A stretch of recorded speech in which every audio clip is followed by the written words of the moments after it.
The Friedrich-Ebert-Stiftung in New York is very thrilled and very pleased to host again in 2018 a Fall Academy, which is an opportunity for people from different parts of the world to come together and exchange experiences and learn about the 2030 Agenda. My own work deals really closely with the 2030 Agenda, especially through my work on water security. So I'm trying to make policy makers, particularly local authorities, which are not really aware about the SDGs, and to try to make them aware and to try to make them track their work in accordance to the SDGs and to try to have a bigger picture of the SDGs.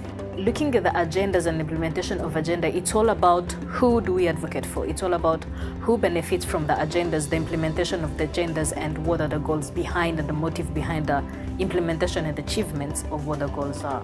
The 2030 Agenda is an interlinked objectives with many objectives to make a policy country. I see a lot of interlinkages between the work that I do and the 2030 Agenda. India is an extremely complicated country and a developing country at that. So the social problems are nuanced. In the SDG, we have 17 goals, and the goal 13 is the climate actions.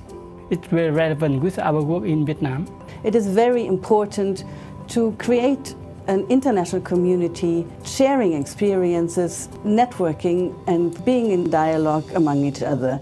The kind of history of the Sustainable Development Goals and the context in which they arose, coming out of the Millennium Development Goals process and looking to transition towards a more truly universal and integrated approach, that's been really helpful. So what has surprised me the most probably is that many of the participants that come from very different countries are facing similar issues that I am facing in Lebanon. The most important thing that I'm getting out of this event is the disparity between theory and practice.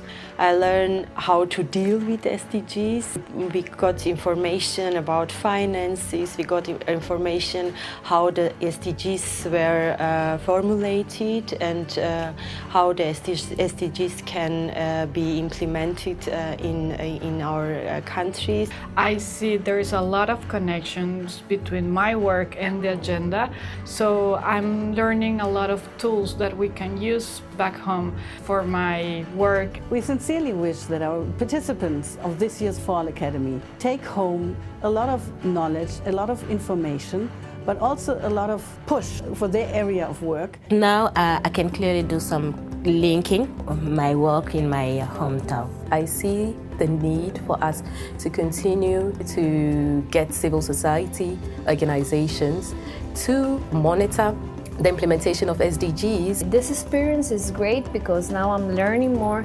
about the SDG and how to apply that with my work and connect my work with all the 2030 agenda. How to bring people on board and to make people understand how much they have to commit to this themselves, because we cannot have sustainability unless the people firstly understand it and secondly can take part in its realization. If our own countries don't have political goodwill, then it won't be achievable. The implementation starts with me. There is no one who is going to tell me what to do and how to do it. Rather, I have to interpret the agenda and the SDGs into what I'm supposed to achieve and how to achieve that. So it's up to us.